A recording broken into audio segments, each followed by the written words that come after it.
Ayahuasca, a traditional plant-based tea used for centuries by indigenous communities in the Amazon, has emerged in recent years as a subject of growing scientific interest and cultural curiosity, particularly for its potential in treating addiction. Some early studies and anecdotal reports suggest that ayahuasca may help individuals confront deeply rooted psychological pain, reprocess trauma, and gain emotional clarity, critical factors in the complex struggle to overcome substance dependence. But despite this hopeful promise, it is important to approach the use of ayahuasca with caution and full awareness of its risks, limitations, and the nuanced nature of addiction itself. At its core, addiction is rarely just about chemical dependence. It often reflects attempts to numb pain, cope with unresolved trauma, or self-regulate emotions in the absence of healthier tools. In this context, ayahuasca's intense psychedelic experience may offer a kind of emotional catalyst, a rapid confrontation with the self that helps users access memories or emotions buried by years of avoidance or repression. For individuals who have tried therapy or medication without lasting results, this alternative approach can feel like a breakthrough.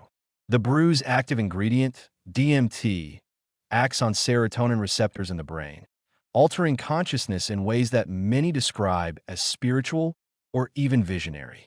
Participants commonly report insights into the origin of their addiction, feelings of interconnectedness, or release from shame and guilt. Some early studies, such as one conducted in 2019, found reduced substance cravings and improved mental health after ayahuasca ceremonies.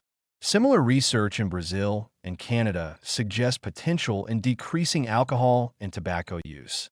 And there is modest evidence that ayahuasca may help with co-occurring conditions like depression and PTSD, which often make addiction more difficult to treat. These findings point to a valuable possibility that ayahuasca might be used as a therapeutic tool not to erase addiction overnight, but to strengthen the emotional and psychological foundation required for long-term recovery. However, this promise comes with real and serious concerns. The emotional intensity of an ayahuasca experience is not to be underestimated. While some individuals emerge feeling transformed, others may confront overwhelming fear, confusion, or re-traumatization. For people with unresolved trauma, mental illness, or a history of psychosis, the psychedelic state induced by ayahuasca could destabilize their mental health rather than heal it. Vomiting and diarrhea are common physical side effects, often described as a form of purging, but in some cases, the brew can also elevate blood pressure and heart rate to dangerous levels. There are particular risks for individuals taking antidepressants or other medications that affect serotonin, due to the potential for serotonin syndrome, a life-threatening condition. The legal status of ayahuasca further complicates its use.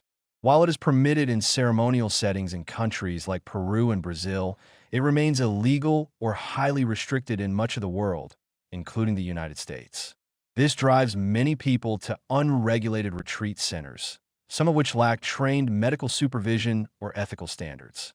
Stories of unsafe conditions, psychological harm, and even abuse have emerged from such settings, underscoring the importance of careful consideration and research before seeking ayahuasca abroad.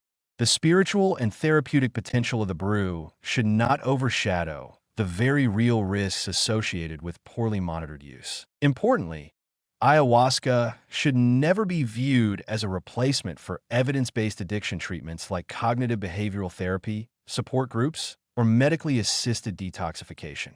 It is not a cure, nor should it be seen as a magic bullet. Rather, it may best serve as a complementary intervention, a tool used within a larger, professionally guided treatment plan.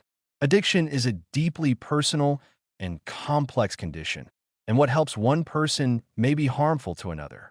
Psychedelic therapy, including ayahuasca, is still in early stages of scientific validation, and its long-term effects remain poorly understood. That said, there is genuine optimism in the growing field of psychedelic medicine. As more clinical trials examine the effects of ayahuasca and other compounds like psilocybin and MDMA, researchers are beginning to map how these substances might support emotional healing and behavioral change. If used carefully, responsibly, And in the right context, ayahuasca might help some people access buried emotional wounds, reconnect with their values, and find the motivation needed for lasting recovery. But for now, it remains a powerful but unpredictable substance, one that deserves both respect and scrutiny. Anyone considering ayahuasca for addiction should consult with a licensed medical professional and understand the physical, psychological, and legal risks involved. It is not for everyone, and its effectiveness, while promising in some cases, still lacks the rigorous support of large-scale, long-term studies. Caution and discernment are essential, even in the face of genuine hope. Ayahuasca may one day become part of the future of addiction treatment, but only if explored responsibly, ethically, and within the broader context of care, safety, and respect for its cultural roots.